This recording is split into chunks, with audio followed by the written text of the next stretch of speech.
JP नेता मनोज तिवारी का क्या कहना है, एक बार वो भी सुन लेते हैं। नहीं, जाना ही चाहिए। अरविंद केजरीवाल जी ने अपने को उस नोटिस के, जांच के, पूछताछ के नोटिस के बावजूद नहीं जाने से उन्होंने अपने को अपराधी घोषित कर लिया है। पूरे दिल्ली की गली गली में लोगों के मन में ये चला गया, अरे ये तो अपराधी है, इसने तो भ्रमित करके दिल्ली को नुकसान कर दिया। बातें बहुत ऊंची ऊंची करते हैं और प्रश्नों का सामना नहीं कर सकते, इसका मतलब आपके पास कोई आधार नहीं है। तो मेरा मानना है कि अरविंद केजरीवाल, अब तो समझ में आता है कि पूछताछ की भी क्या ज़रूरत है। पूछताछ तो उससे की जाती है जो बैठा हुआ हो, जो बार बार कह रहा है ये हमारी बेगुनाही का सबूत है। अगर सवालों से कोई लगातार भाग रहा है तो वो सिद्ध कर रहा है, प्रूव कर रहा है कि ही इज़ कल्प्रिट। लेकिन वो ये कहते हैं कि मेरा बिल्कुल जो जीवन है वो शीशे की तरह बिल्कुल क्लियर है और कट्टर ईमानदार हूँ, और ये सिर्फ ईडी का इस्तेमाल चुनाव के मद्देनजर। नहीं, अभी कौन चुनाव था? जब लास्ट नोटिस आई तब तो कोई चुनाव नहीं था, लेकिन उसके बाद भी चुनाव तो बहुत पहले थे। तो भी मैं तो समझता हूँ ईडी को पहली बार इतना समय देते हुए किसी को देख रहा हूँ। जहाँ क्लियर, जिसके मंत्री जेल में है, कोर्ट बेल नहीं दे रही है, उसके बाद हमको आपको कहने की आवश्यकता क्या है? आप जाइए, प्रश्नों का सामना करिए। अभी भी मुझे लगता है कि कोई कितने भी बड़े पद पे हो, अगर कॉन्स्टिट्यूशनली उससे पूछताछ हो सकती है, उसके अपराधों का हिसाब लिया जा सकता है, तो अरविंद केजरीवाल उससे अलग क्यों होंगे?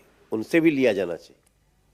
ये जवाब हो गए और कोई अरेस्ट हो गए, ओ जी ये हम तो जी उसके खिलाफ है। मैं कह रहा हूं हम करप्शन के खिलाफ हैं और तुम करप्ट हो ठोक के। ये 2.5-3 महीने पॉलिसी रही और 2.5-3 महीने में इस पॉलिसी को विथड्रॉ करना पड़ा।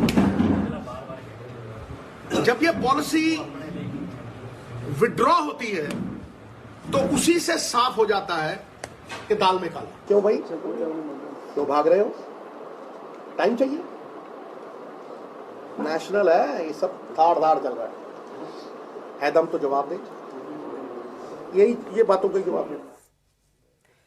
आपने मनोज तिवारी को भी सुना, आपने सिद्धू को भी सुना। भास्कर, अगर इन दोनों ही नेताओं की बात करें तो आम आदमी पार्टी की मुश्किलें बढ़ती नजर आ रही हैं। जहां अगर दिल्ली में विपक्ष की बात करें तो उसका काम है सरकार को घेरना, वहीं गठबंधन के साथी कांग्रेस के नेता वो भी सवाल उठा रहे हैं अरविंद केजरीवाल पर।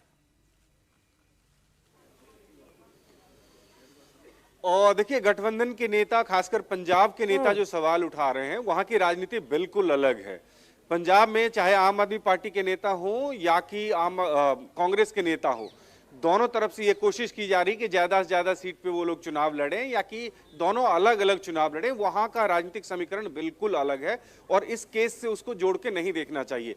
जहां तक शराब घोटाले की बात है, निश्चित रूप से विपक्ष के पास एक मौका है ये कहने के लिए कि लगातार 3 बार नोटिस देने के बाद भी अरविंद केजरीवाल जांच में सहयोग नहीं दे रहे हैं। और ये वही अरविंद केजरीवाल हैं जो कभी कहते थे कि ईडी के समन पे लोग क्यों नहीं जाते हैं, नेता क्यों नहीं जाते हैं, इस तरह के सवाल पूछे जा रहे हैं। लेकिन अरविंद केजरीवाल और आम आदमी पार्टी का इसके पीछे कारण ये है, उनका ये कहना है कि जब जांच एजेंसी ये बताने की स्थिति में नहीं है कि उनको क्यों बुलाया जा रहा है, इस केस में उनकी भूमिका क्या है, तो ऐसे में जाने का कोई मतलब नहीं है। और ये अगर हो रहा है तो सीधे सीधे इसके पीछे राजनीति है।